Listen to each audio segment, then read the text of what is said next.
And I'm going to give you a run by some scenarios here that are scary indeed.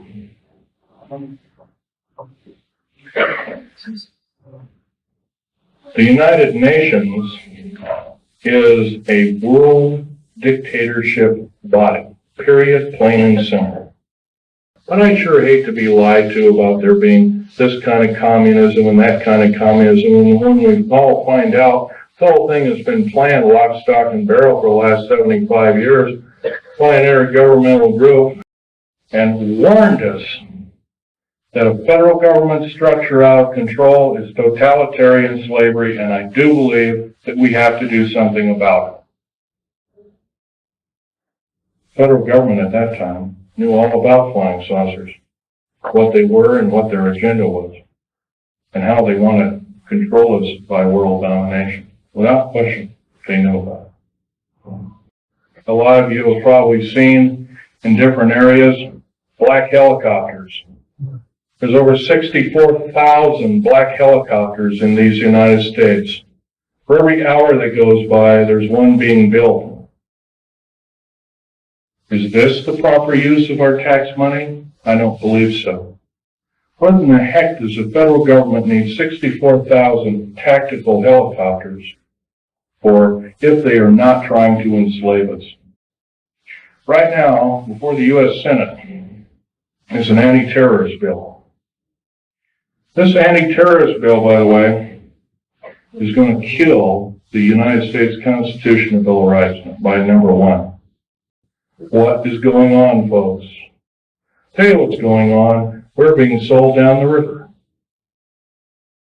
by a minority few people who want to reign over us, who want to kill us off, who want to cause us great bodily harm. If you got rights out there, you might as well start enjoying them like you've never enjoyed them before, because pretty soon we're not going to have them. You got the wonderful freedom of movement. Driving down the road, and you don't have to show your ID, but slowly that's changing. You've got a 106 million man standing army, fully equipped with all the food, water, and provisions for 2 years underground, or however long it took to suffer out a nuclear war or whatever kind of ugly scenario. Once again, you have to remember it. These people cannot tell the truth. In days past, they were called the sons of Belial, the ones that could not tell the truth. We have to consider them our enemy.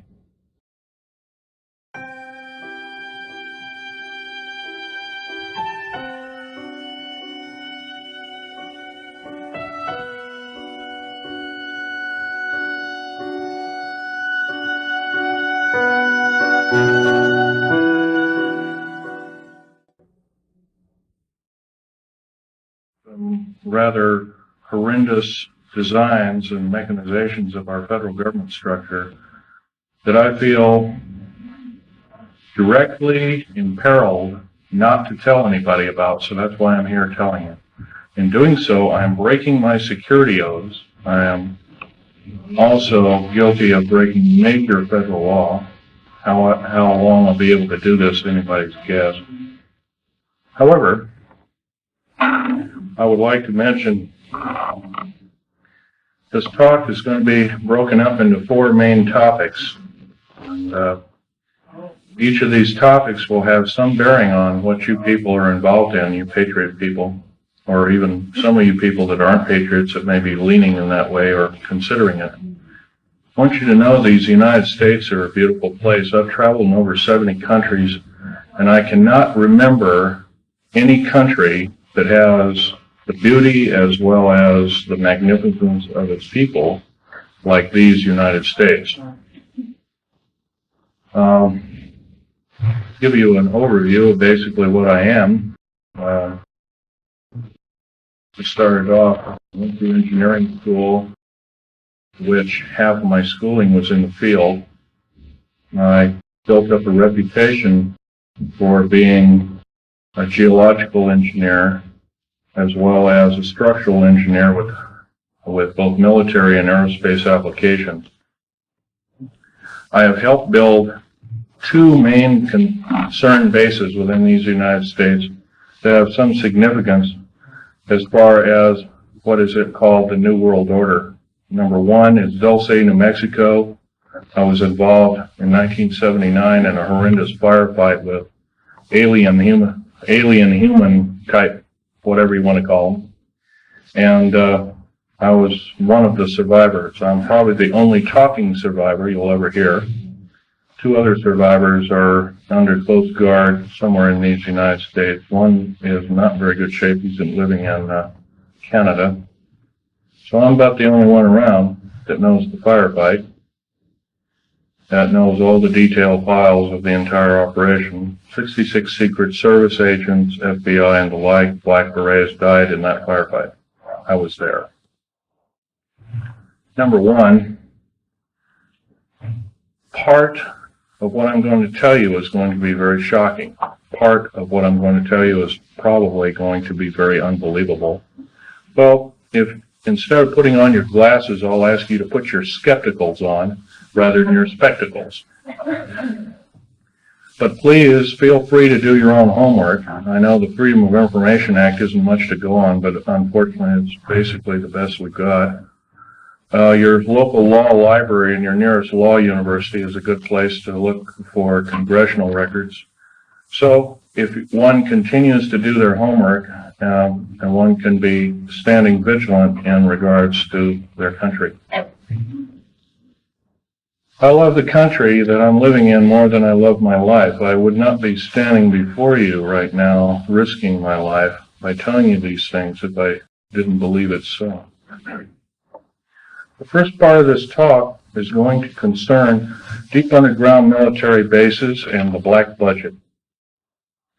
Let me first start by emphasizing the black budget. The black budget is a secretive group, basically a secret budget.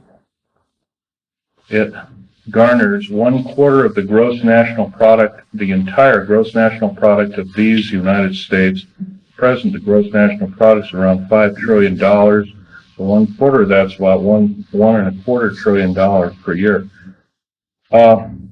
At least 1.023 trillion, and I say at least, is used in black budget programs like deep underground military bases. Presently, there are 129 deep underground military bases in these United States. Is this all right? No, this one doesn't work.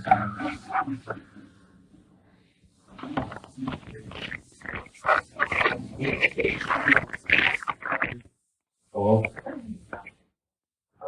I don't know. This one too tall.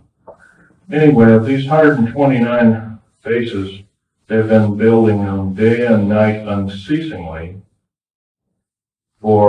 since the early 40s. Some of them were built even earlier than that. These bases comprise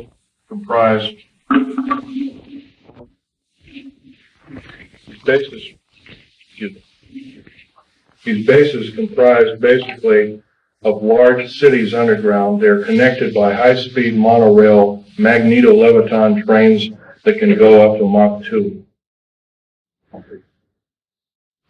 Books have been several books recently have been written about this activity, all of which is verifiable through bibliography.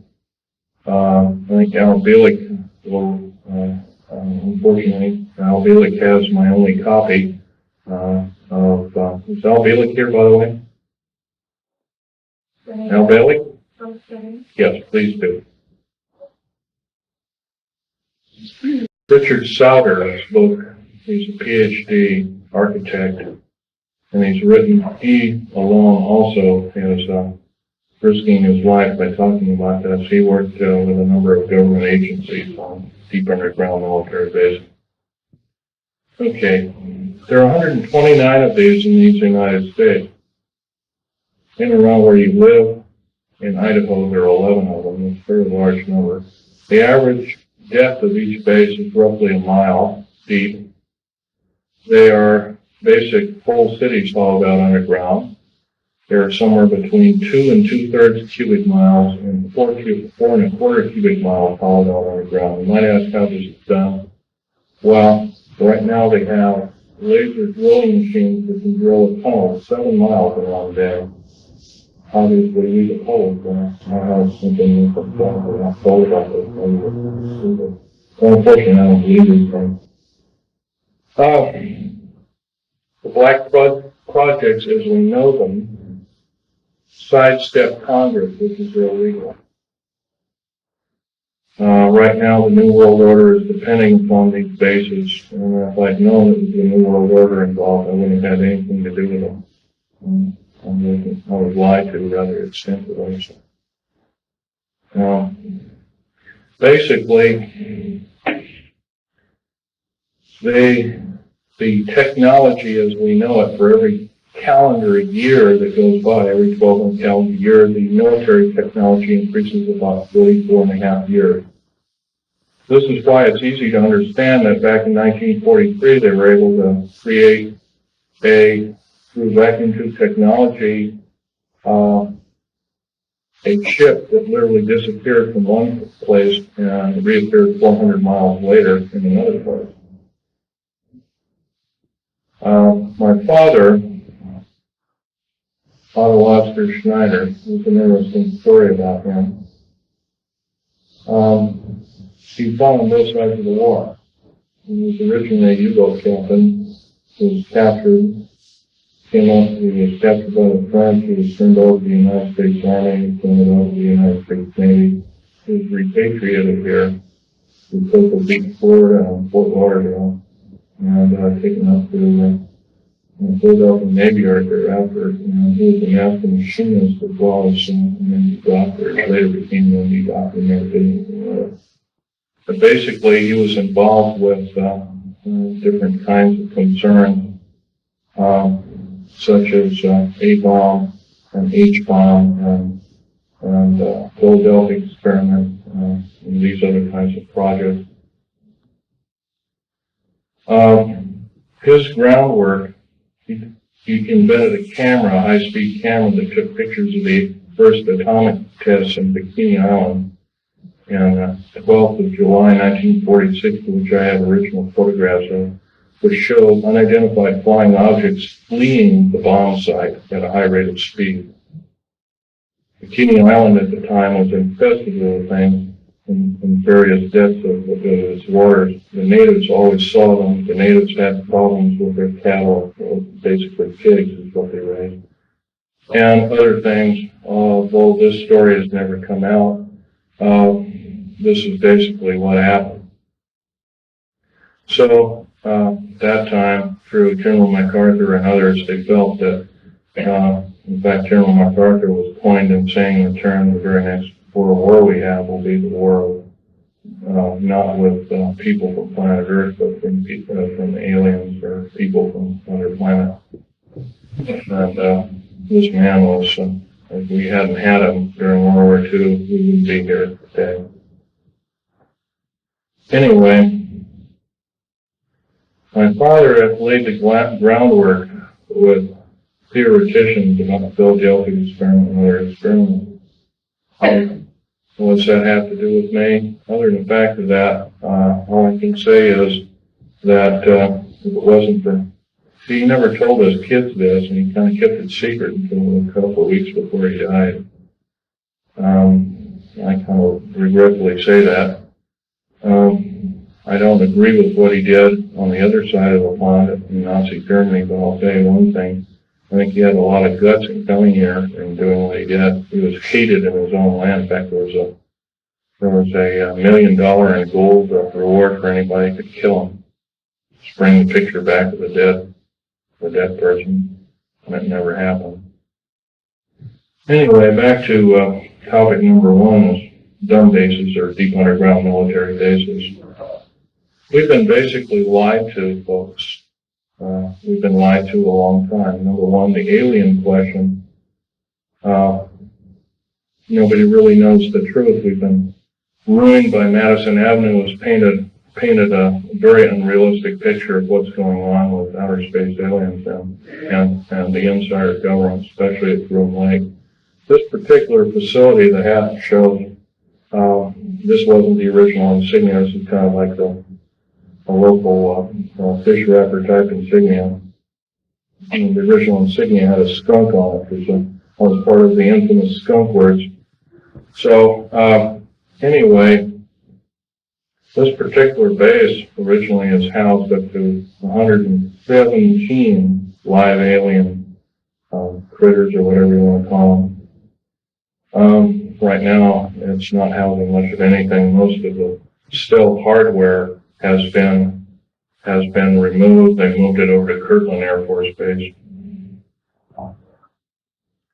First of all, I want to tell you about aliens and the alien agenda. Back in 1954, under the Eisenhower administration, the federal government decided to circumvent the Constitution of the United States and form a treaty outside of the borders of the United States, within the borders of the United States. Basically, a treaty from entities outside of the borders of the United States, and it was supposed to be secret. It was called the Greada 1954 Treaty, G-R-E-A-T-A, Greada 1954 Treaty.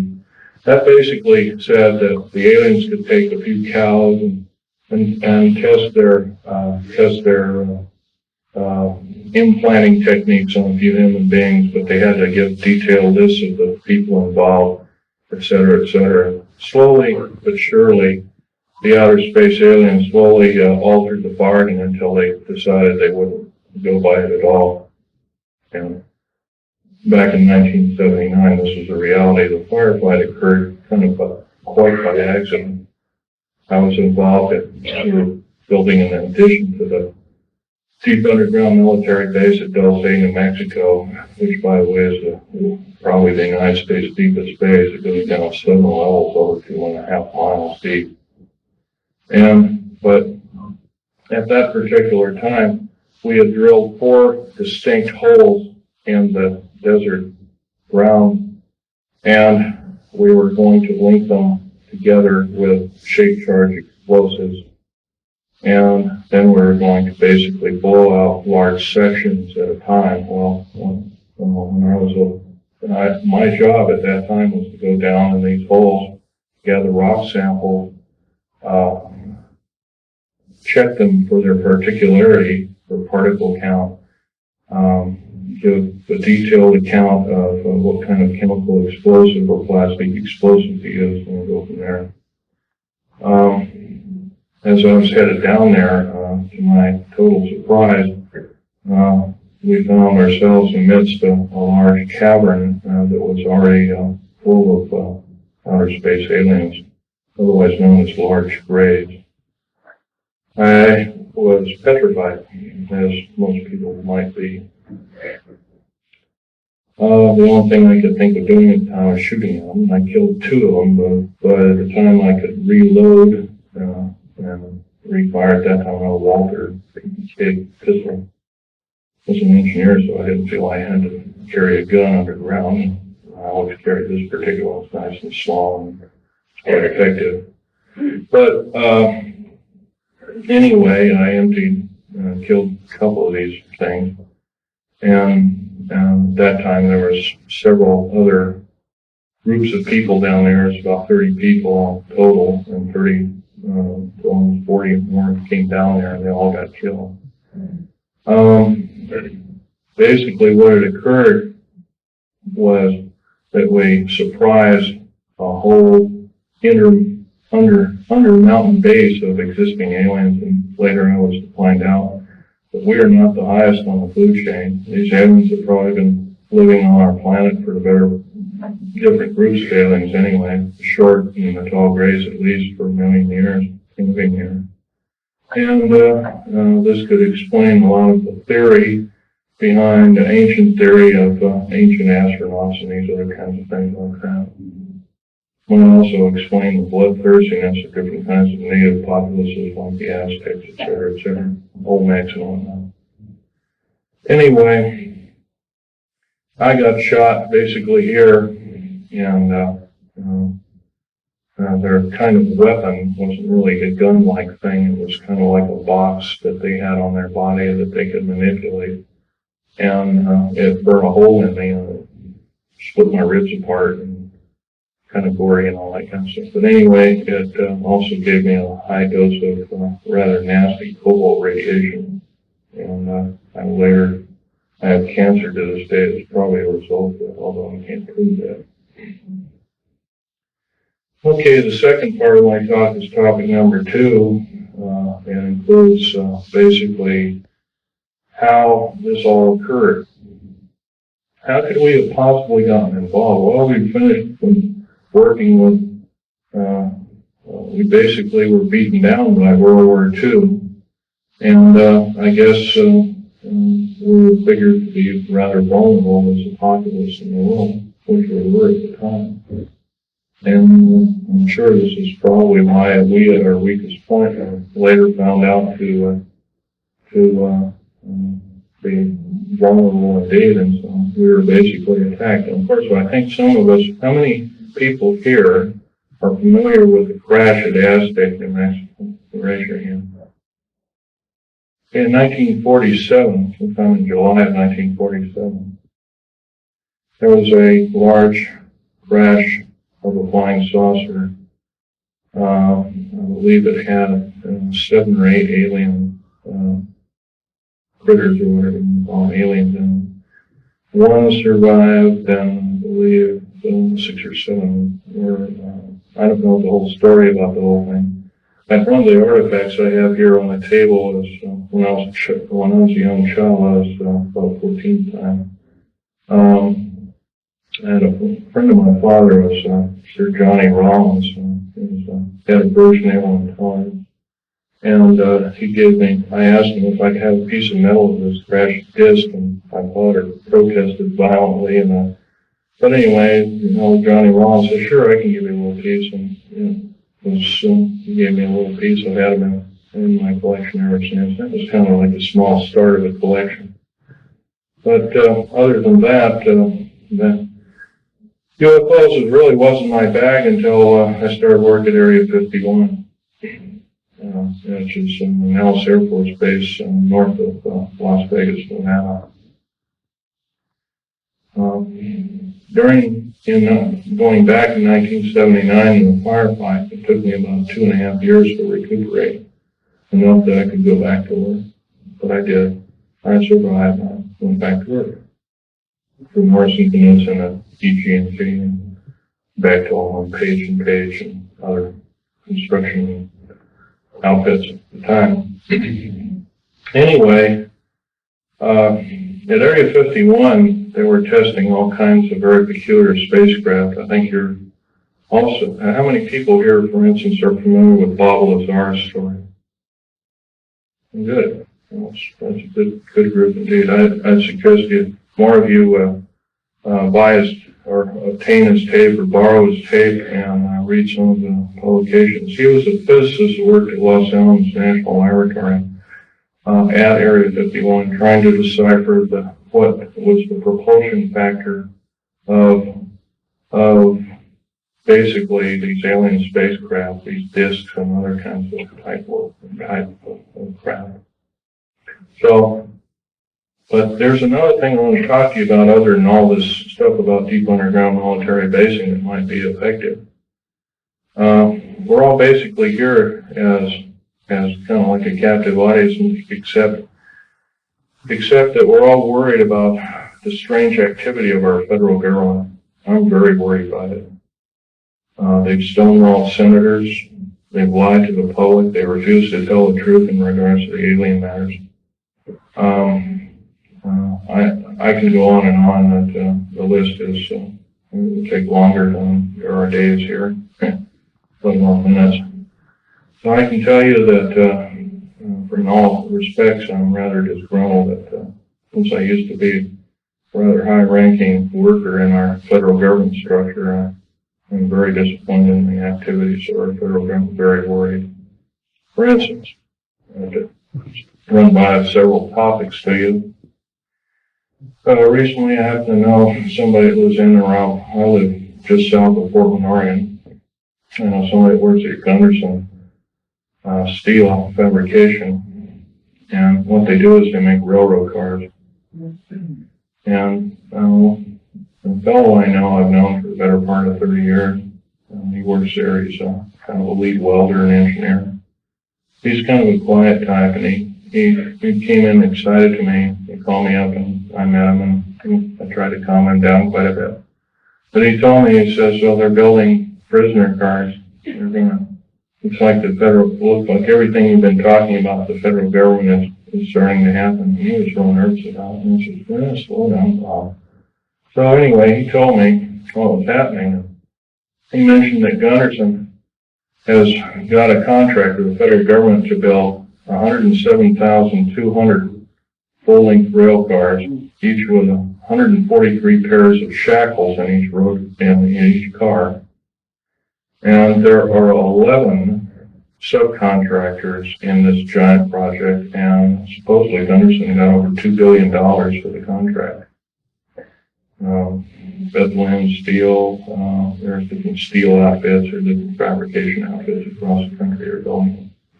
Anyway, I says, hey, this is a nice, fantastic story, but how does it pertain? And he says, well, I got to show you one of these cars. So we did. We went to the rail yards in North Portland.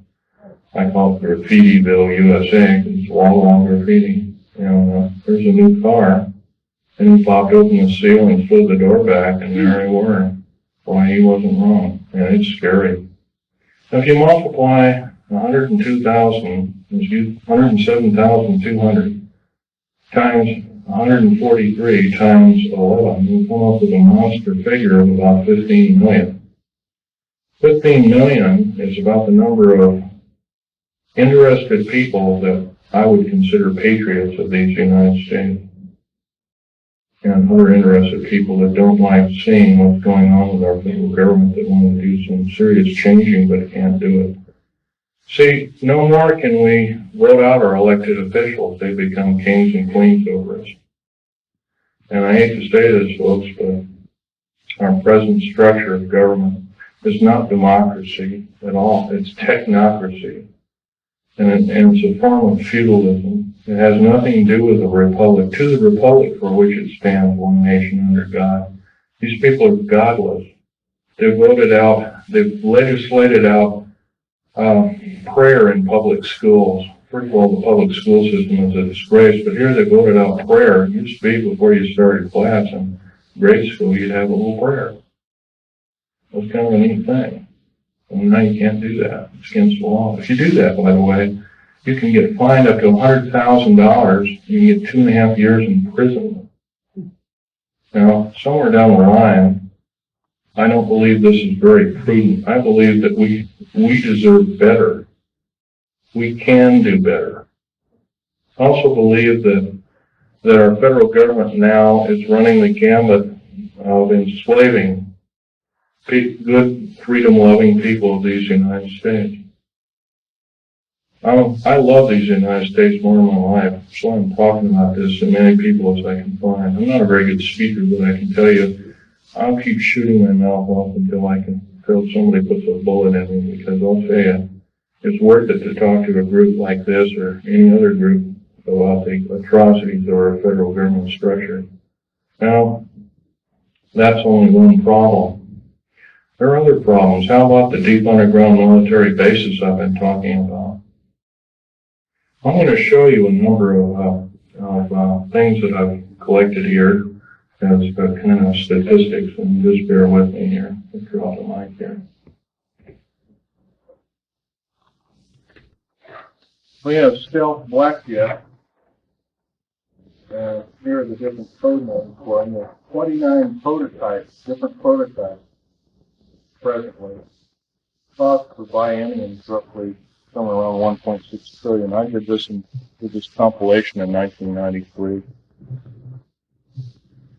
Budget from U.S. Congress 5-year plan that we're told about is $247.6 million. You couldn't buy the spare parts of all the black helicopters and the F-117As and the B-1, the B-2 bomber, and all the other 24, 25 prototypes. Couldn't even get the nuts and bolts for that. So we've been lied to, folks, and I know we can do better. Black budget garners this figure, roughly $1.33 trillion every 2 years. Trillion. I'm not talking billion, folks. Trillion. If you don't know what a trillion is, it's 1,000 billion. It's a big number. If you were to regard that in dollar bills, it would be 11 tons of dollar bills. That's how big a trillion is. Okay. The black budget literally means hidden budget. The U.S. Congress never sees the books of this clandestine pot of gold. Contractors of stealth, and I've listed quite a few here. EG&G, Westinghouse, McDonnell Douglas, Morrison Knudsen, Wackenhut Security Systems, Boeing Aerospace, Lorimar Aerospace, Aerospatiale of France, Mitsubishi of Japan, also Mitsubishi Heavy Electric Industries, Ryder Trucks, Bechtel, IG Farben, that's a chemical company, plus a host of hundreds more.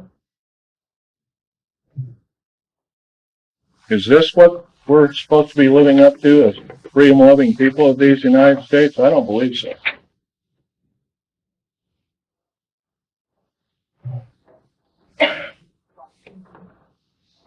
Still, 68% of the U.S. military budget is directly or indirectly affected by the black budget.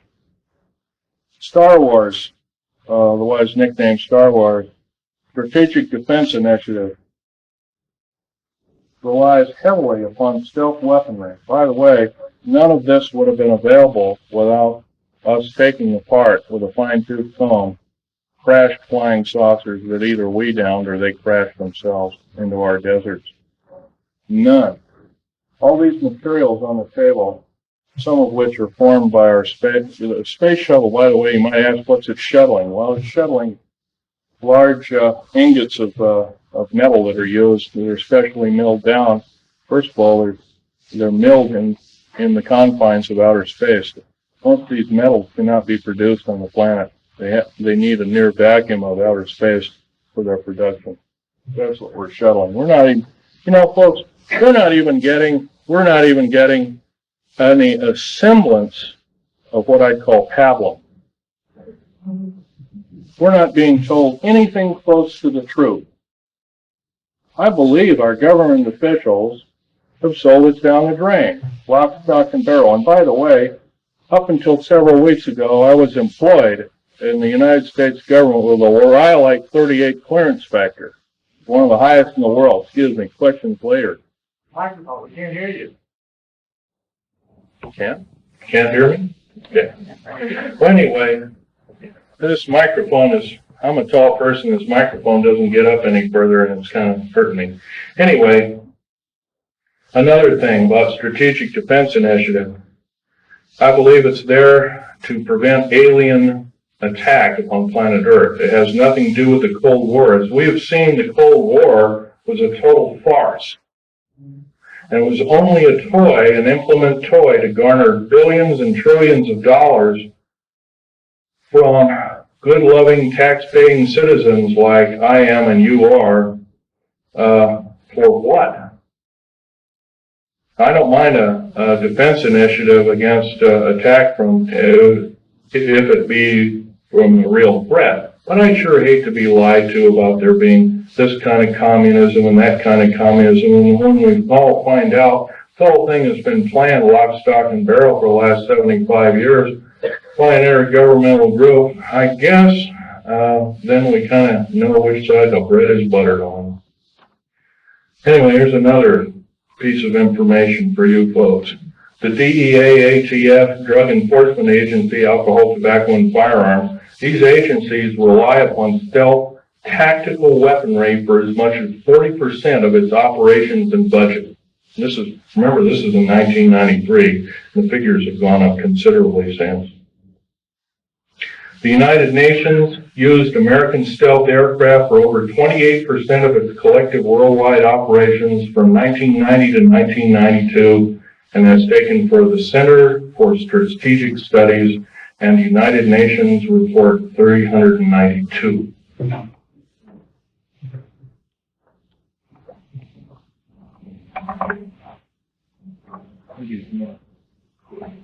Yeah, I would appreciate that, because I'm having to bend over here and it really hurts.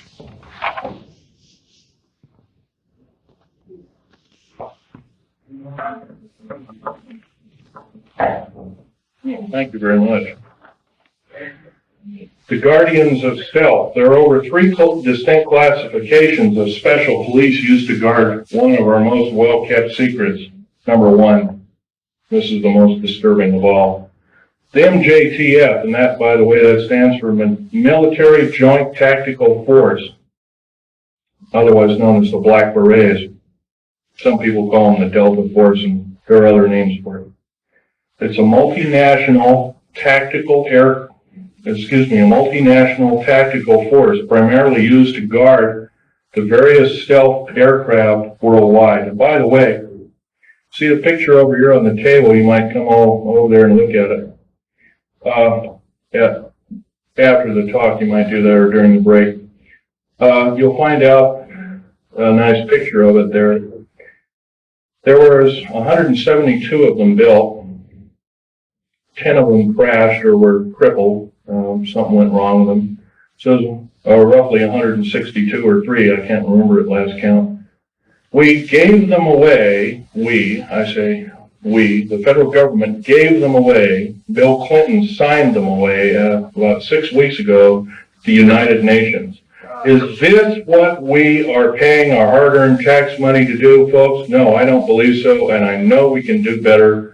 And I actually believe, I'm not advocating the overthrow of any government. I don't believe in such for the main reason. The number one, it always kills the wrong folks.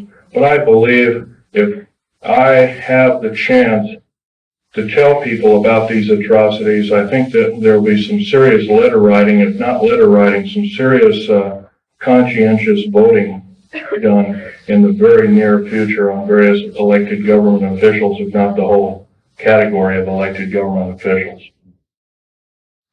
Case in point I might want to mention is our local, please ask the questions later if you don't mind.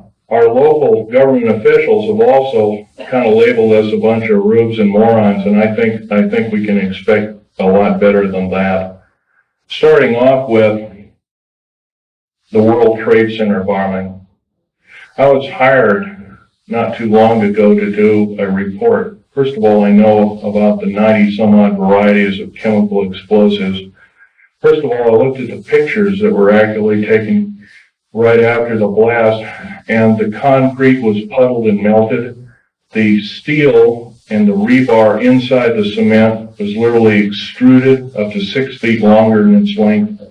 And there's only one weapon that can do that, and that's a nuclear weapon. And that's a construction nuclear weapon. So obviously the people that they're looking for, that they say was a nitrate explosive that did the damage, they're lying 100%, folks. The people they have in custody probably didn't do the crime. As a matter of fact, I have reason to believe that that very same group did do other crimes. They killed, I believe, a Jewish rabbi in New York, and maybe this was some kind of scapegoat problem, but I'm not sure about that.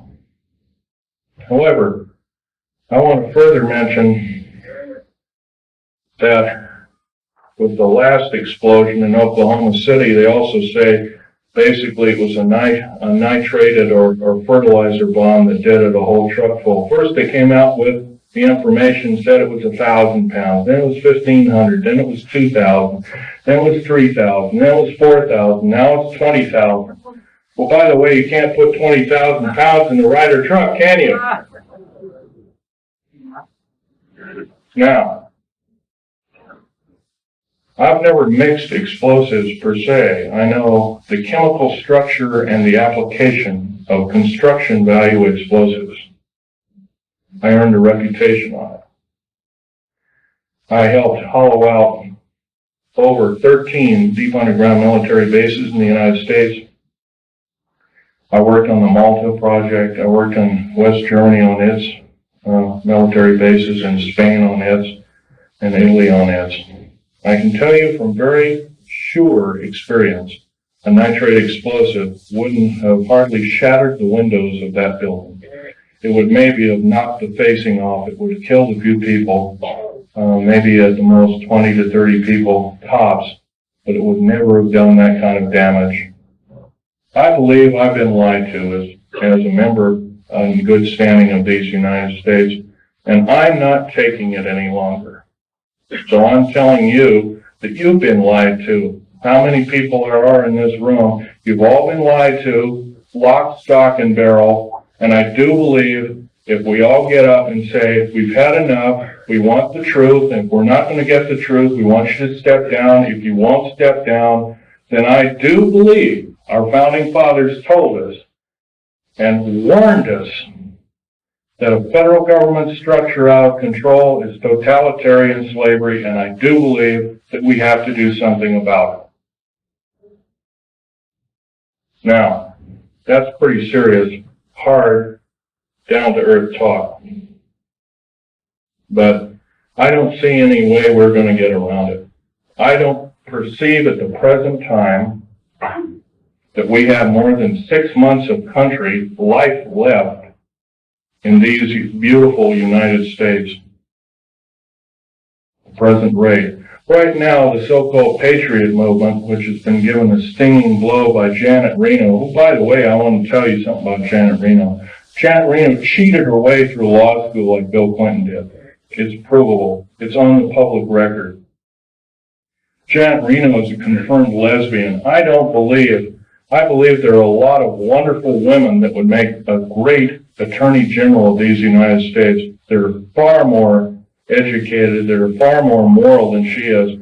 I would hate to think how we are being hoodwinked by such evil people.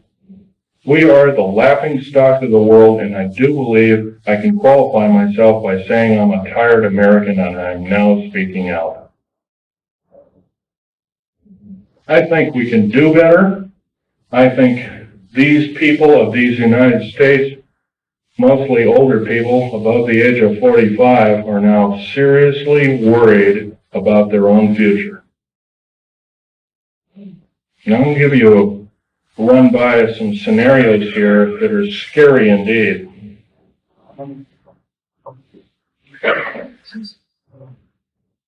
The United Nations is a world dictatorship body, period, plain and simple. It is housed in the United States. By the way, some years ago, there was an interesting thing that happened. The United Nations sent the Uncle Sam, in quote, Uncle Sam, a bill for $8 billion. So the Uncle Sam, the federal government, sent the United Nations a bill for $200 billion. They haven't paid one nickel of rent on prime real estate in New York City. They have special trains that shuttle all these diplomats around. One of my best friend's wives and her 2 little boys was killed by a drunken diplomat from Kuwait, who, by the way, our law, by the way, has no effect. I'll tell you another thing. Military law on military reservations has no effect. Public law on military reservations has no effect. Once again, our wonderful, beautiful, thin sheet of paper called the United States Constitution and another nice thin sheet of paper called our Bill of Rights has been trampled on beyond repair. We have to stand up and say, this is enough. And you as elected officials are going to obey the Constitution of these United States. Number one, by first limiting the amount of your service to our federal government. Like 1 term. 1 ping only, as the Navy would say, 1 ping only. By the way, 1 term is plenty. Because if you're an evil person, 1 term you can do a lot of harm. If you're a good person, you can do a lot of good. 2 ways of looking at it. Our elected government officials have sidestepped the whole thing and says, well, with so-called contract of America. Let me run this scenario by you, folks. Contract of America is the exact terminology that Adolf Hitler used to subvert his people in 1931. I believe we're not of that same caliber. I believe we can do better. Another thing, the contract with America is a last-ditch effort by our federal government structure to tear away the Constitution of these United States and the Declaration and the Bill of Rights. A Declaration and a Bill of Rights, rather.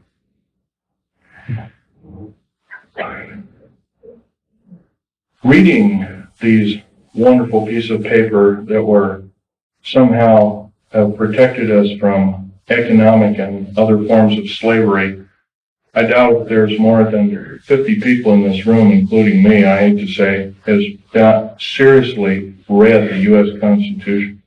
That's a national disgrace.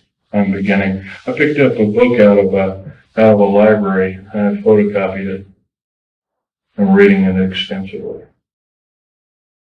Our founding fathers separated church and state. It did not legislate any form of judgeship or judge body to say that we cannot pray either in a school, on federal government property. And by the way, you cannot pray on federal government property.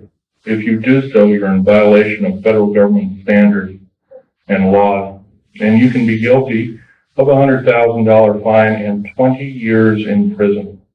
I do believe the people that are now in charge are atheists. And if they are not atheists, what are they? I think we can do better. Another thing I want to blow by your ears is the fact that a lot of you have probably seen in different areas black helicopters.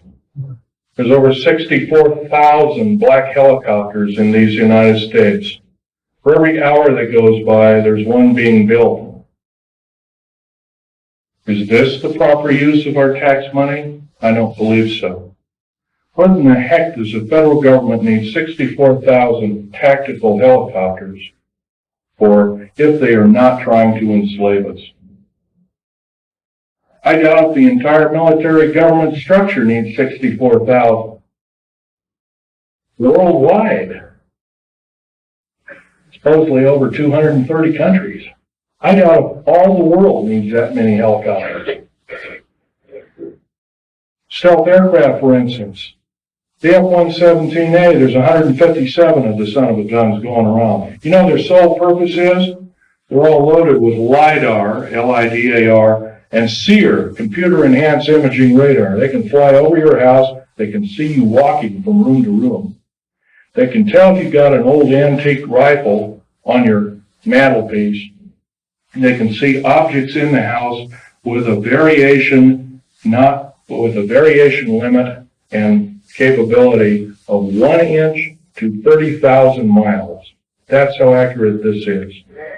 Is this a proper use of our tax money? I would say not.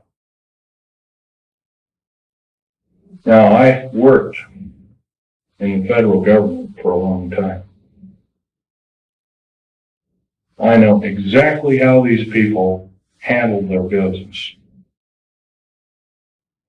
Every time I did a job, worked in a federal government installation, I was given a battery of 17 psychological and 8 other forms of tests.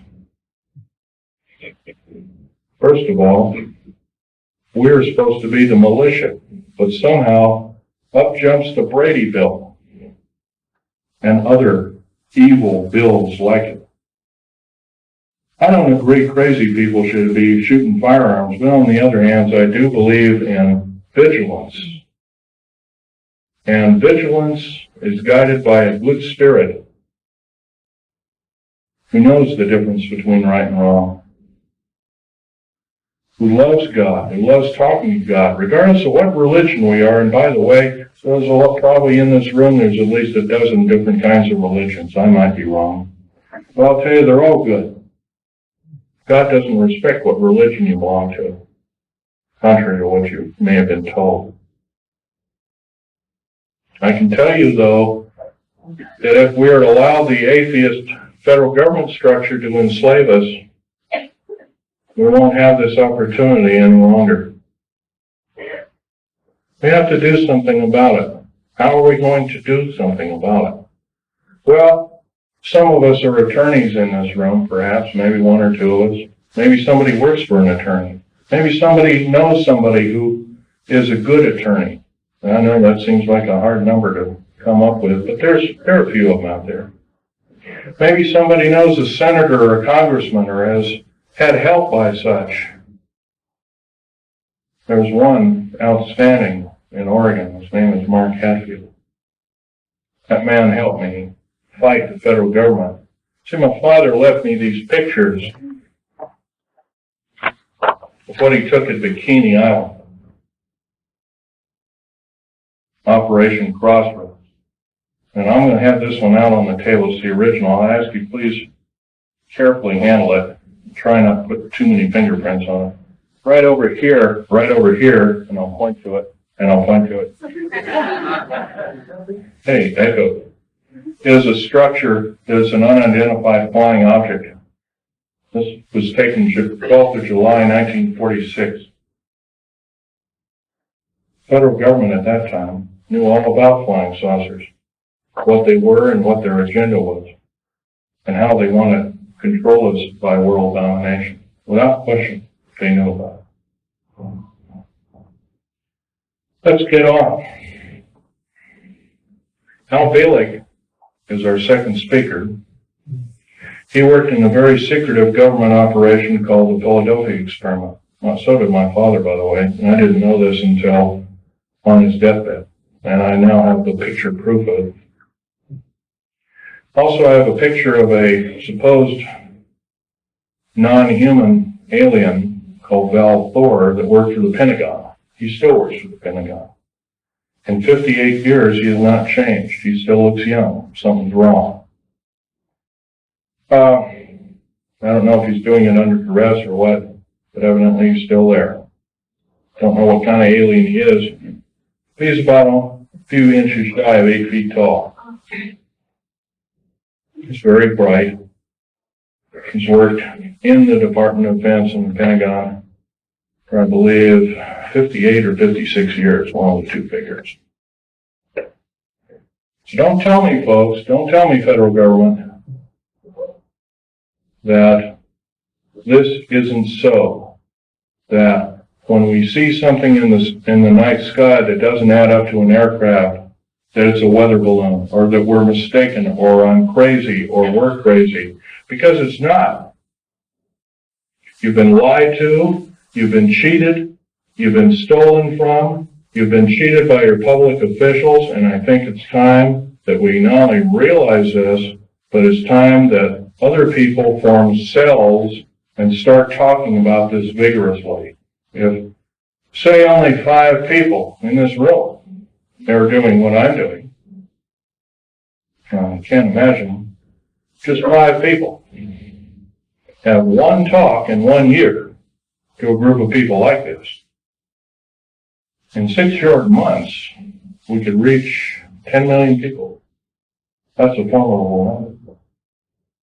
But if I'm just the only one out there talking, it's never going to do it. Right now, before the U.S. Senate, is an anti-terrorist bill. This anti-terrorist bill, by the way, is going to kill the United States Constitution and Bill of Rights by number 1. Number 1, it will take away, first of all, it will arm the federal government police force. First of all, I think the federal government's got enough police.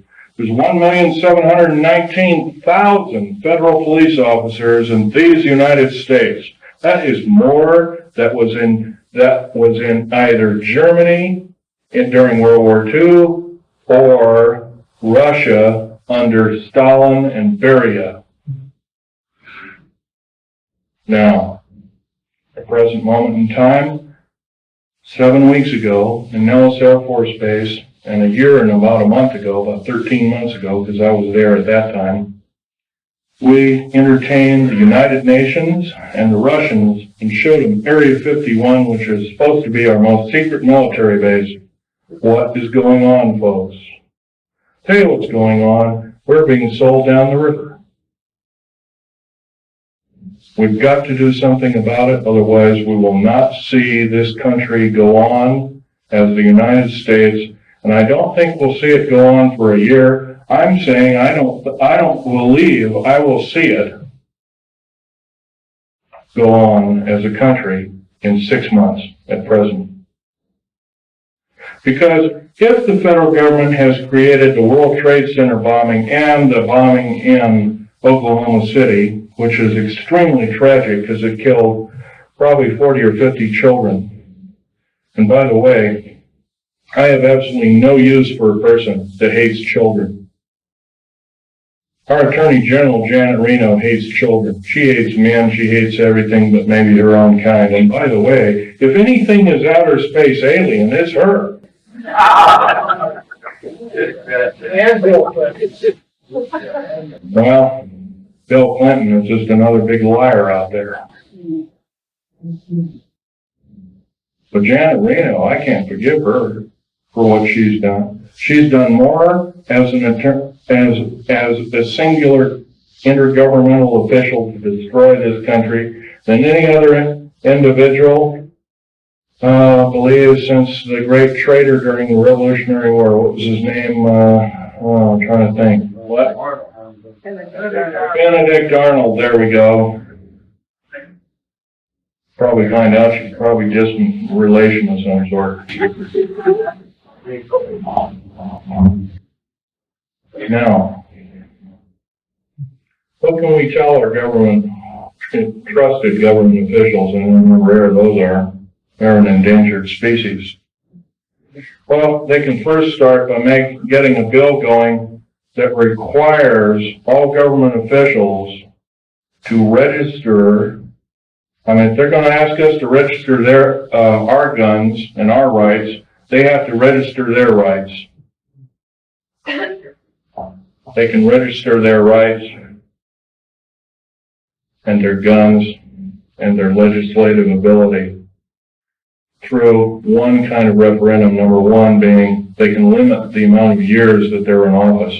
If they cannot do this, by the way, if a contract with America, by the way, is really a contract, and all the politicians, or the Republicans or Democrats or whatever you want to call them, to me that's just a label, they left one thing out of a contract. Say you buy a car, or buy a house, or buy something on time. And it's got 10 parts to the contract. And one is scratched out after you've signed the contract. By the way, it's null and void. You don't own anything. You may even be able to keep the property. By the way, the contract with America is not only illegal, but it's asking us to change the bargain. The only damn people that, only damn things that change the bargain is damn outer space aliens, et cetera, and evil people. I think we can do better than this. Now, another thing we can do is require all politicians basically to accept no PAC money of any kind and accept no money from a salary, and that all government officials be basically put on kind of like a selective service. Everybody has to serve in some part of a government structure to some degree. And it's a voluntary thing, and if you've done right, you get paid for it. And if you're not done right, then there are other ways to make sure that you will be punished accordingly.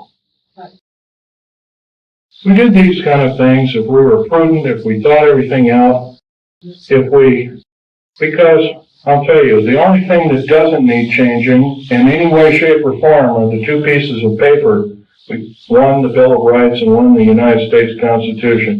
Those two thin sheets of paper have kept us from totalitarian slavery, or worse, for over 200 years. And now they're being seriously threatened by a minority few people who want to reign over us who want to kill us off, who want to cause us great bodily harm. You realize, in my field, I couldn't even, if I saw something wrong, and I did many times, I had no way to blow a whistle. That's not what our founding fathers taught us. That's not what they laid down in sacred writing, almost sacred writing, I might want to add. We can do better. If we are really the government, if we are really the militia, then we have to stand up and we have to make ourselves known that this will not be tolerated in any way, shape, or form, and must cease and desist. And if we are challenged, then so be it. Then we are challenged. And I guess the actions of us will be rather forthright by judging from this time. I'm laying down my life by talking about secret things, that I took an oath of secrecy that said that if I broke that oath of secrecy, I am guilty of espionage. I am called a traitor by my own government for blowing the whistle. That's not only a disgrace, but it's an outrage, and it has ramifications on everyone in this room.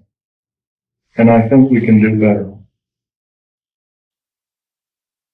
Now, I've talked about a number of topics that are rather controversial. I don't think I've talked about too much about why we're being enslaved. You remember, there's always been a nice convenient war. If it wasn't World War I, it was World War II. If it wasn't World War II, it was Korea. If it wasn't Korea, it was Vietnam. There's always been a convenient war. When we've gotten a little bit too smart, folks, there's been a war to wipe out the good people that would take over and run our country effectively. There's a lot of times where we're going to have to face some very serious consequences. Very short. What we call patriot movements in this country are being singled out for war crimes against humanity, and I happen to think there are a few people in these groups that are crazy, but I would say they're an extreme minority. Probably less than 1/100th of 1% or 1/10,000th of the whole. Janet Reno has us believing that all of the people that are in patriot groups are responsible for inflaming the populace, for doing other crimes against humanity, like killing children, innocent children, regardless of race. The unspeakable thing that happened at Oklahoma City is a wake-up call. If we do nothing, if we decide to stuff our gut, say, well, I don't have to do anything today. I can watch this show on TV or that show on TV. I don't have to talk about, I'll let Bill Schneider or Al Bielek or some other person talk, Bo Greitz or some other person talk about it. Let them do it. If we act this way, folks, we're not going to be around very long. If you got rights out there, you might as well start enjoying them like you've never enjoyed them before, because pretty soon we're not going to have them. We got the wonderful freedom of movement. Driving down the road, and you don't have to show your ID, but slowly that's changing. There's legislation right now in the United States Congress that any person that has worked for the federal government has to have special identification. It's illegal. It's an outrage. And I've already drawn the line, stamped and put my foot down, and I say, enough is enough. I've had enough. And I think we can do better. I know we can do better. So I'm asking you, out of this entire group, how many 100 people there are? 150 or so? 5 of us. 5 small people gathered together and start preaching the good things about America to whatever group size it is, as long as it's more than yourself. Try a group of, say, 10 or 15. I think most of us have 10 or 15 people we know, friends, whatnot. If 10 people did it in this room, we'd reach double that figure. We'd reach 20 million or more countrywide.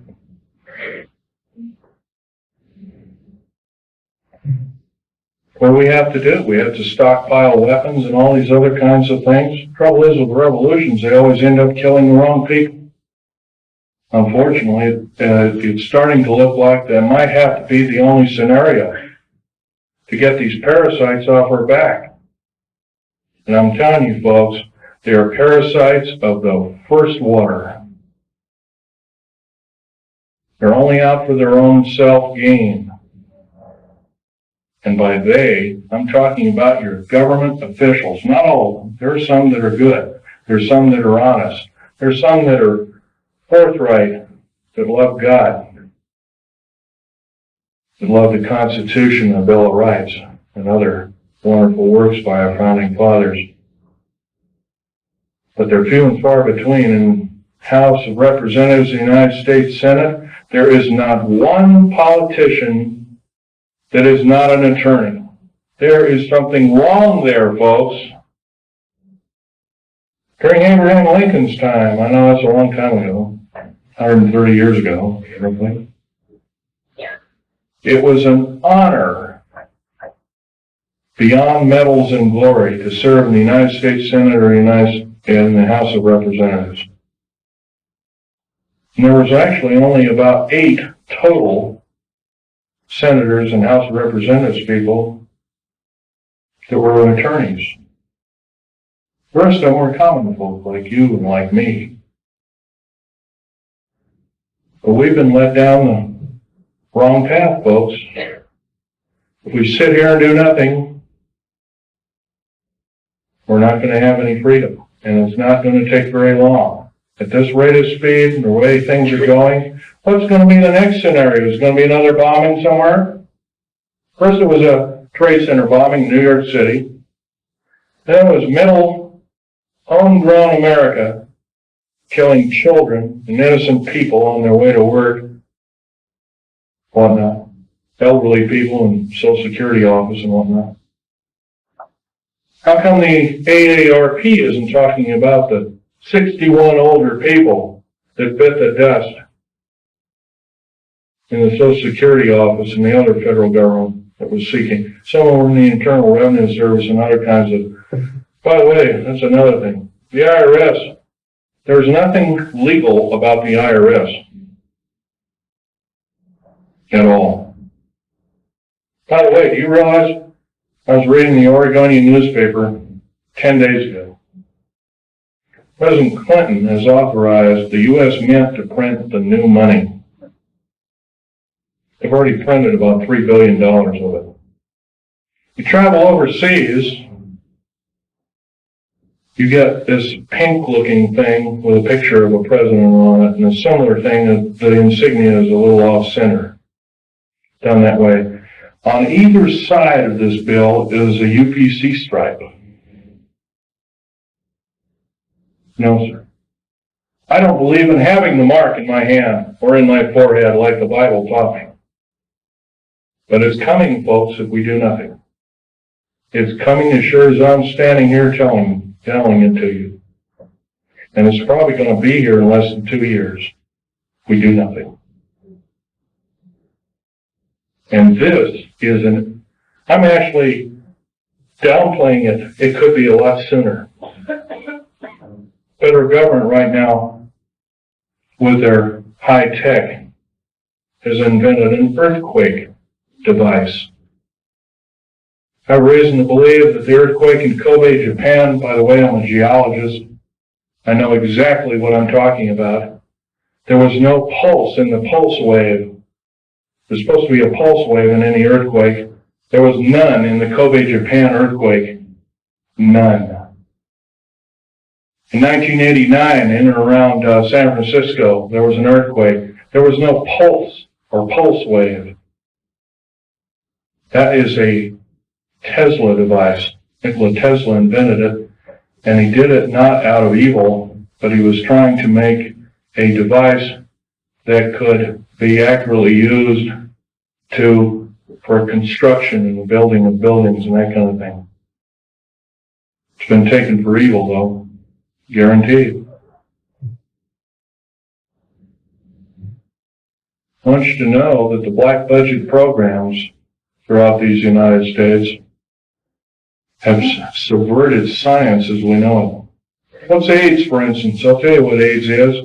AIDS was invented by the National Ordnance Laboratory in Chicago, Illinois in 1972. It was a biological weapon to use against the people of these United States. The reason I know this, I have seen the documentation by the Office of Strategic Services, which, by the way, is still in operation to this day, through the Centers for Disease Control in Atlanta, Georgia. They used the glandular excretions of animals, as well as humans, as well as outer space aliens. I'll tell you something about these outer space aliens. They're mortal. They can be shot dead just like you and I can, but I'll tell you one thing. They're bad news in the worst order. We have absolutely no defense against their germs. None. They're a biological weapon of terrible consequence. I advocate that every alien on this planet, good or bad, if they're good, or bad, they have to be isolated. They are a biological weapon.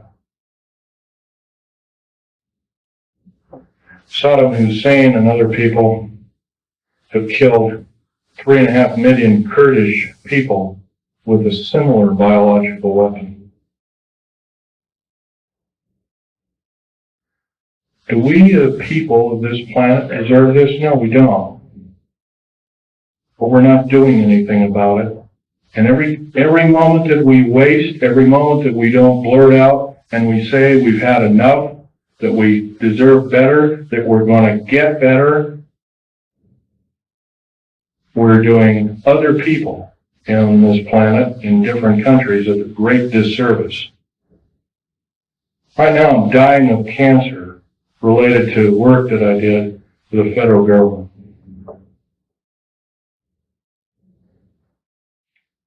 I might live 6 months, I might not. I don't know. I'll tell you one thing. If I keep speaking out the way I am, maybe God will give me the life to talk my head off. I will break every law that it takes to talk my head off. I love my country and its people more than my life. 11 of my best friends in the last 22 years have been murdered. 8 of them called suicide. I finally got wind of one of them. Portland police is now involved in one of them. Not going to mention names. For a grand jury, including the medical examiner's office.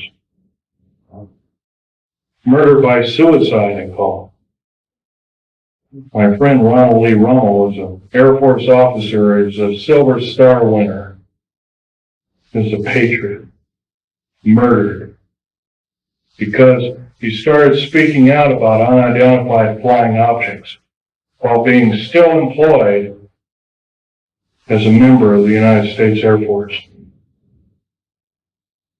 How was he murdered? He was drugged. His jaw was broken open. Cheap pistol with filed off numbers called a Jennings J22 was shoved in his hand. Somebody pulled the trigger because they found a piece of a fingerprint or inside of a palm print on the weapon. They also found hair samples. Somebody quickly putting the bullets into the clip. That man saved my life. That man had a family of 5 children. That man was a great person. There's a good chance that When I fly back to to Vegas, I have to drive home. I left my car down in Vegas. I have to drive home alone. I was scared to hell. Before I went to talk in Las Vegas, Nevada, I drove a friend of mine, a disabled friend of mine, down to Joshua Tree. And 29 Palms is next to Joshua Tree, and I went to see a dying disabled veteran friend of mine also. Kind of an acquaintance friend. I don't see him very often. Can hardly talk. He's got throat cancer from working with atomic weapons.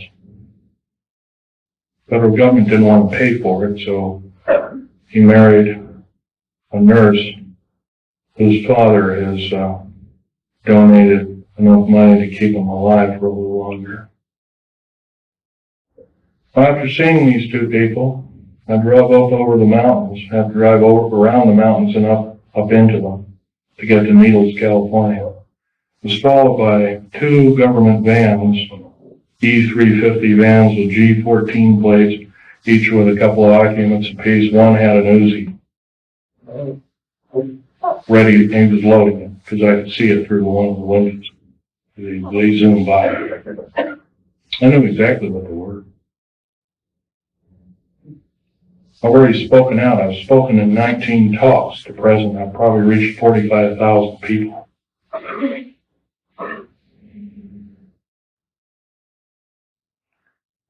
Well, they sped up around me. I sped up around them, took a bunch of pictures with a high-speed camera. Then they caught up to me, and it looked like they were trying to force me off the road. I have a Ford Taurus sedan. But what they don't know about that Ford Taurus sedan's got a police interceptor motor. It's got an 8-liter motor. It'll do 140 in the shade. So I got up above them, and I come to a screeching halt right in the middle of the road. And the road was just wide enough for my car and maybe a foot on either side. There was a deep ravine on to the left. There was a shallow ravine about 9 or 10, I'd guess roughly 9 feet deep, 10 feet deep, something like that. On the other side. One skidded over, rolled over in the right ditch. One went over to the left ditch and rolled all the way down. I could hear a bunch of cries for help and crackling and glass, and finally I didn't hear anything. Is this what it's going to take? 2 weeks ago, I had a man come to my Wilsonville apartment, going to arrest me. By the way, I have a Rhyolite 38 clearance. I don't know if you know what that means. I only report to 3 individuals with that clearance. President of the United States, head of the CIA, and or a base commander. No one else. This man came to arrest me. He called the sheriff. So I can't open the door to you. I open the door, well, we'll beat it in. I said, if you beat it in, you're at risk of your life. Are you threatening me? Yes, sir, I'm threatening you. I'm going to call the sheriff right now and have you removed. You're threatening my life. Call the sheriff. Sheriff came, Plaquemines County Sheriff car came, pulled right behind him. I know this man very well. I would trust him with my life after what he did. He risked his job. He risked a 22-year career with the police department. He went right behind this guy, prevented him from getting out. He threw a bullhorn. He says, you are under arrest. Please come with me. I'll escort you out. He was escorted out in handcuffs to his disgrace. Sheriffs have a lot of power in this country. They can arrest FBI, CIA, and DIA and the like. It's a very good thing. Otherwise, I wouldn't be here talking to you. Now, I want to end this talk by mentioning we all know what the Patriot Movement stands for. Every one of us loves America. Most of us love America more than our life. Most of us are willing to defend it as we have defended it before. And we'll defend it again and again and again for how many times it takes until we get the objective done. I would like to believe I'm a patriot. I'm no longer employed by the federal government. I took a pair of scissors and cut up my security card and I mailed it back to the SOBs, pardon my French. I wrote a detailed letter instead. If my life is threatened in any way, shape, or form, I did this. It's already been threatened. I will consider downloading 140,000 pages of information sensitive to the New World Order, Strategic Defense Initiative, and what it really stands for, and the federal government structure as a whole. I've already begun to do this through the Infonet and the Internet worldwide. I spent $78,000 getting these kind of pictures away from the federal government after my father willed them to me in his will. There only are a piece of paper with a few revealing notes on them.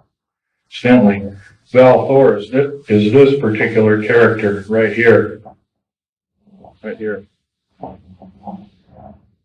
He hasn't changed a bit in 58 years thereabouts. I have over 7,000 pictures. I have detailed files and writings. I have alien artifacts and metals.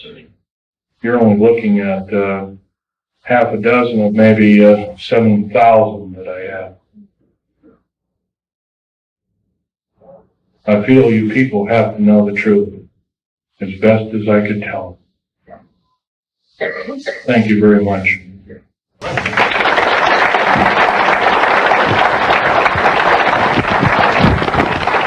By the way, I might want to mention, if you want to look at these artifacts, try not to handle them, just look at them. Right, yeah. And, Russell Stone? yeah. Looks like you indicated that you were injured by shooting up a critter. Right. Would you mind explaining to us your injury? I'll be glad to. Sorry, women folk, this is kind of gory.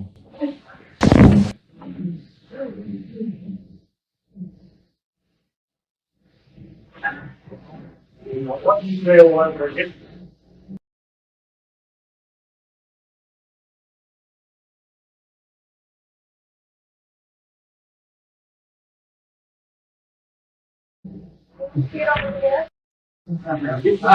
Okay. My legs are worse.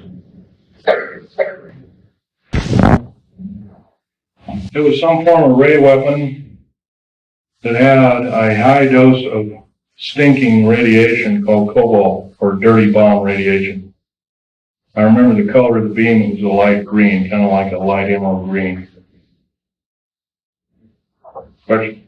You know what about the reverse phase wave? No, I do not. Question? Have you heard the civilian federal transfer center case built in Oklahoma, Louisiana? Yes, and I can tell you that there are 50 of them. There's one in every state. Can you describe what their purpose is? Purposes, they are prison camps. Will make Nazi Germany look like a kid's toy. They're very large. As big as they are above ground, they are a minimum of 3 levels below ground. Have you ever heard of Goose Lake, for instance? Goose Lake is a prison. It's a supposed model prison run by Wackenhut. Wackenhut is Fourth Reich Nazi German. They run this entire police state operation in Southern California. It is a low-yield, deep underground military base. It's not military. Wackenhut base, basically. It's buried about 500 feet underground.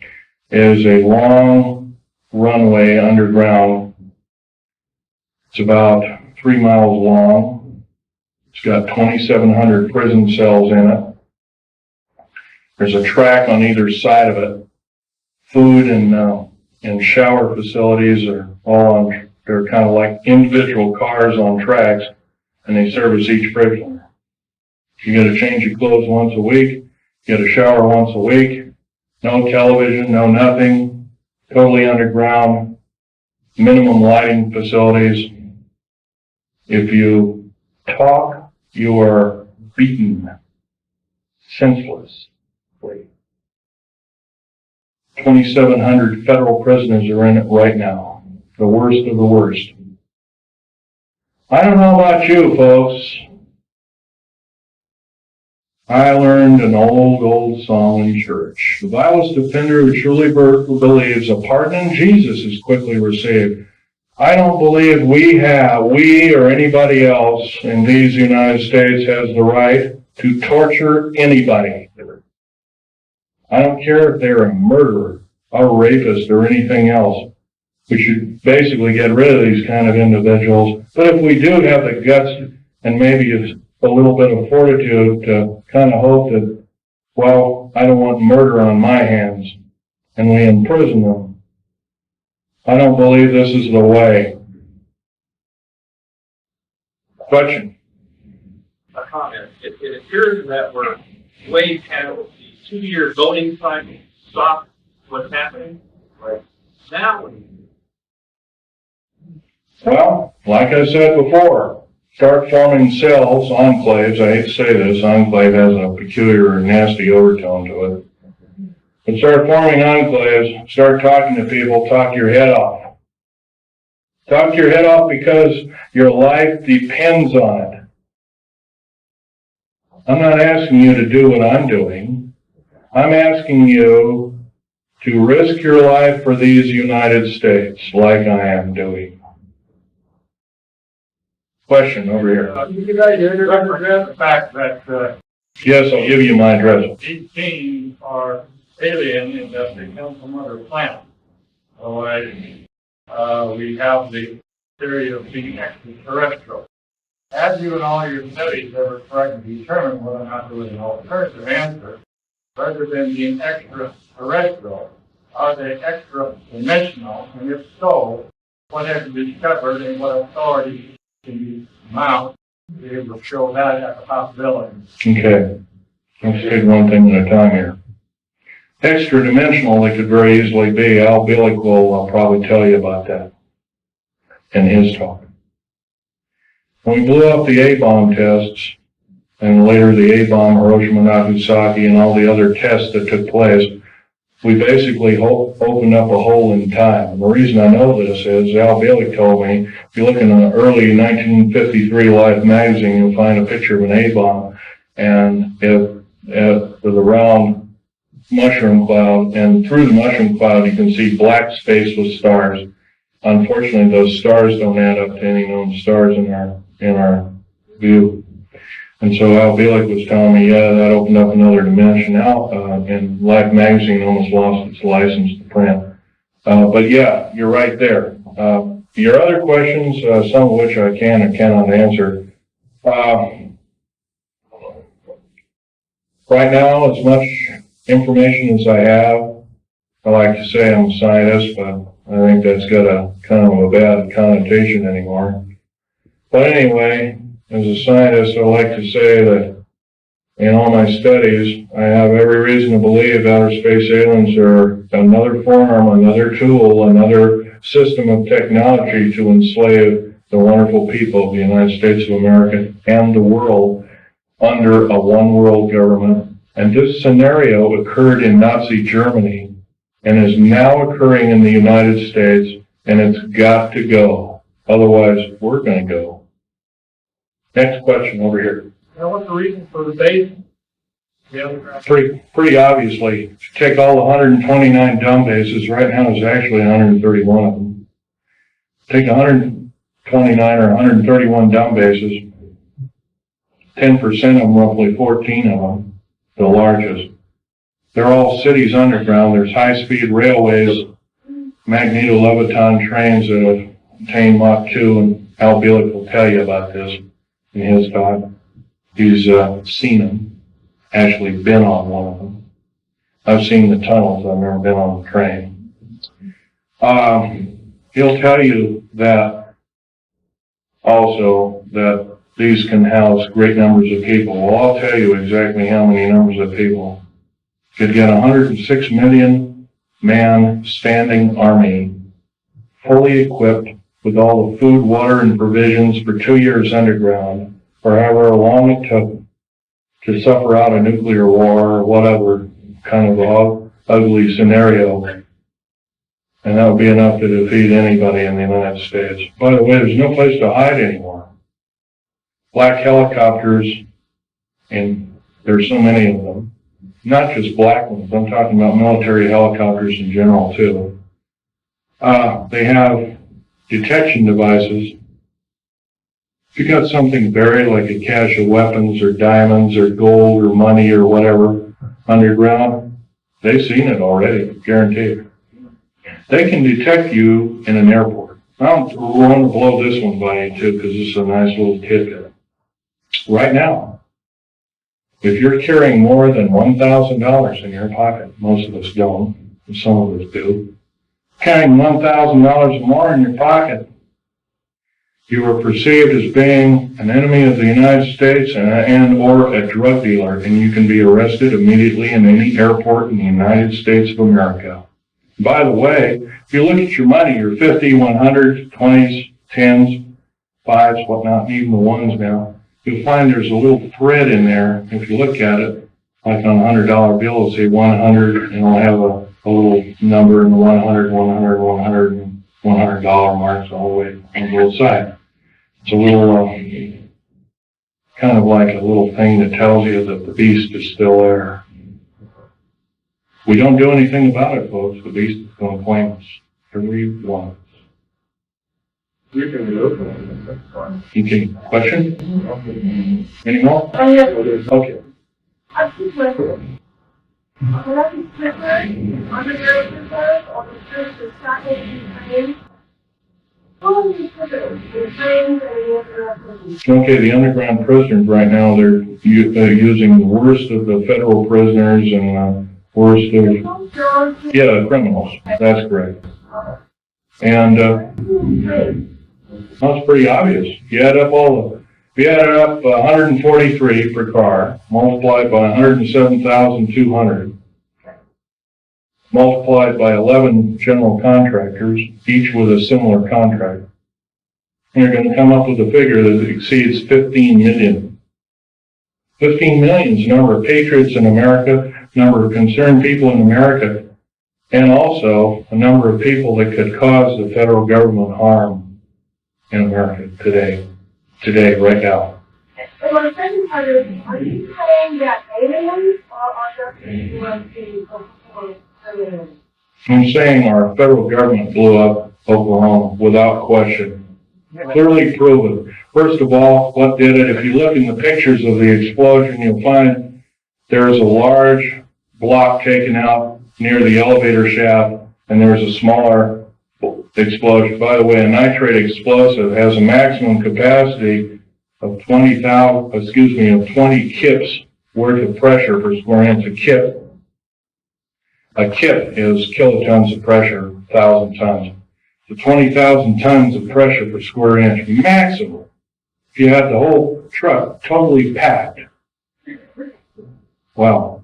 By the way, the federal building in Oklahoma City had some pretty strong girders in it. Girders and pillars and stuff like that. The average federal building, especially a new one like this one, has a tensile strength of 200,000 kips. The only thing to tear it apart like that is either a nuclear weapon or a thermite charge, shape charge explosive. Right now, the only thermite charge explosives in these United States are military operated, and they're housed at Mather Air Force Base in California, near Sacramento. Yes? I think there were 2 explosions still, 8 seconds apart. I wasn't really aware of that, but if there were 2 explosions, I would assume that one was either a reverberant explosion or it was an atmospheric explosion. was on the Southern Track University. It wasn't an echo. I'd have to look at it. It's on the back of the sheet I just handed you. Really? Okay. Right there. Okay. And this is the second explosion, is that correct? Right, they're both on there. Right together. Right together. Mm-hmm.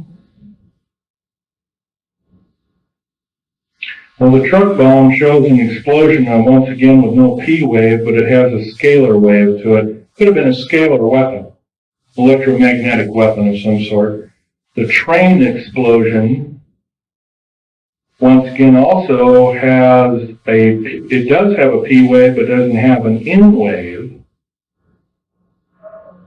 Therefore, it too must be a device.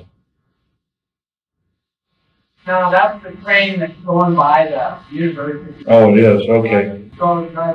All right. I heard the director being interviewed, and he said the same thing. There were two explosions, and they asked him if it could have been inside, and he said, Well, this one here that says truck bomb. No, that's not the bomb. That's a truck going by the university. No, this, okay. It says, oh, truck and bomb, I see, okay. The two that are marked bomb, once again, have the configuration, it's called a squared sine wave configuration, for Crazy Ivan, as the Navy calls it.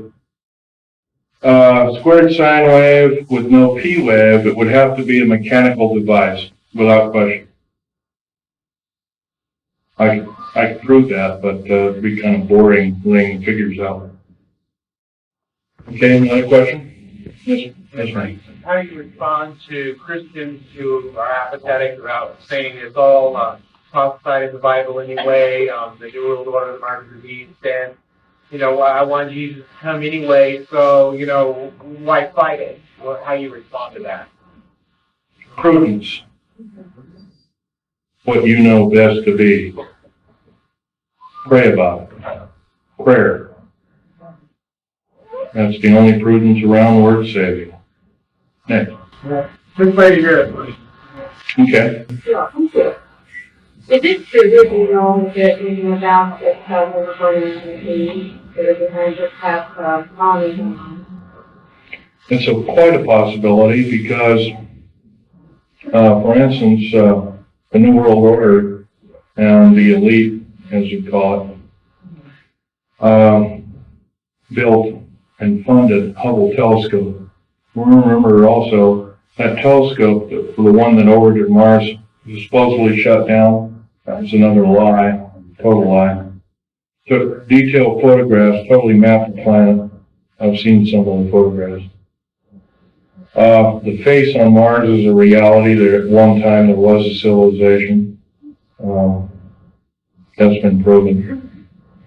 Computer enhancement photograph, and it was broken down by a supercomputer and proved it to be a intelligent-made device rather than a hunk of rock with a funky shadow on it that NASA told us, another lie.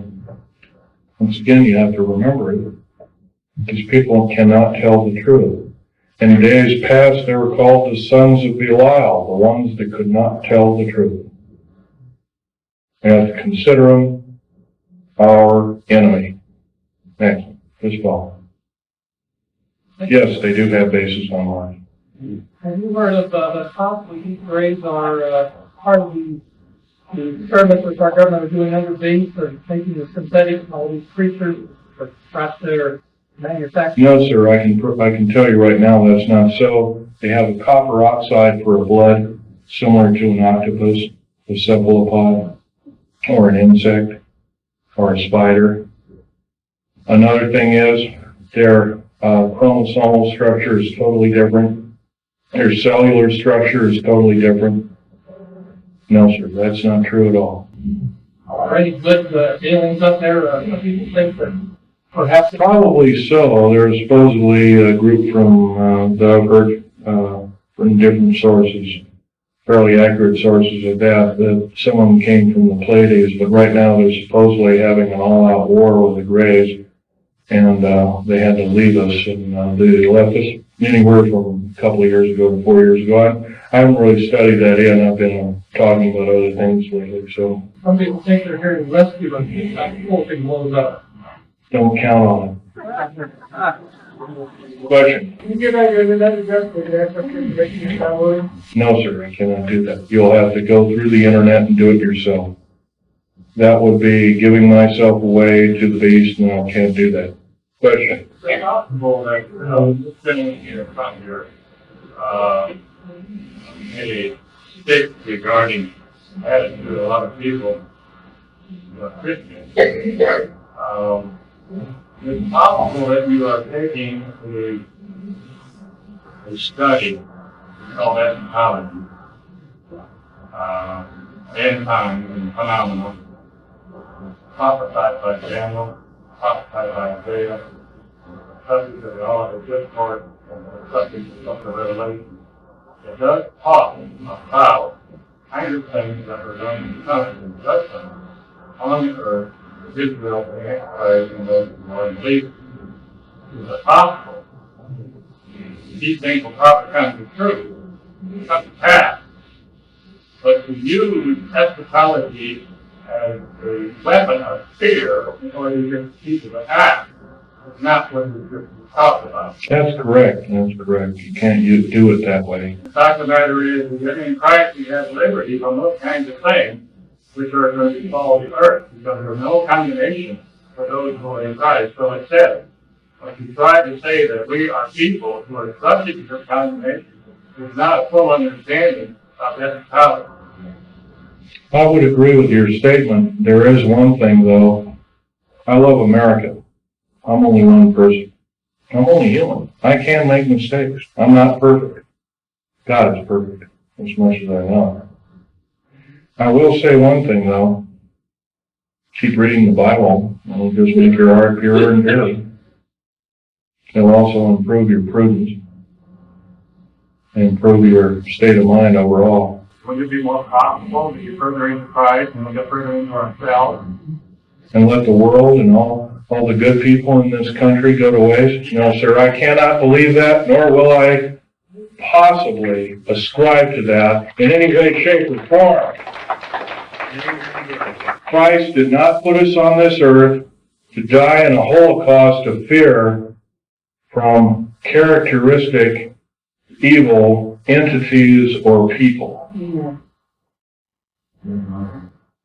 No, sir, I cannot believe with that particular statement. I love Christ, but unfortunately I cannot believe that I can allow my fellow countrymen to go by the wayside. And I think actually it's a form of disinformation and government propaganda to believe it. Next. Yeah. Okay. On the Idaho Constitution has a provision for the militia. All able-bodied men between 18 and 45 years old will serve in the militia. That's in the Idaho Constitution. Okay, I agree with it. In fact, I would extend it from the years of 18 years old to maybe your age, 70 or 75.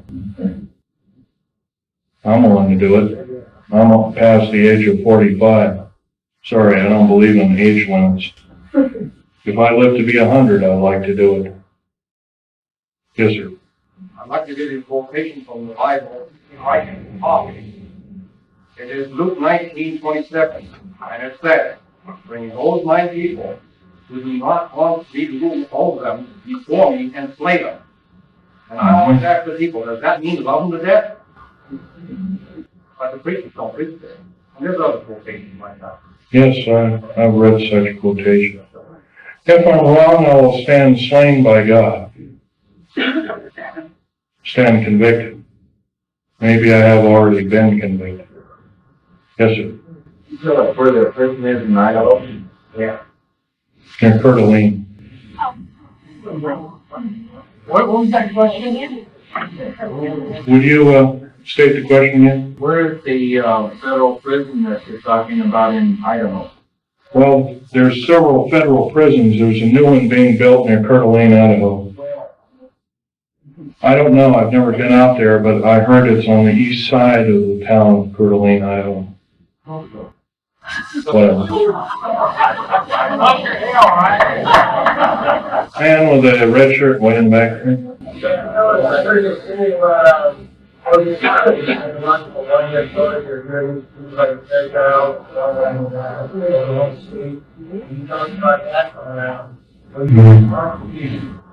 Back up to your, target, how do you know that you did that?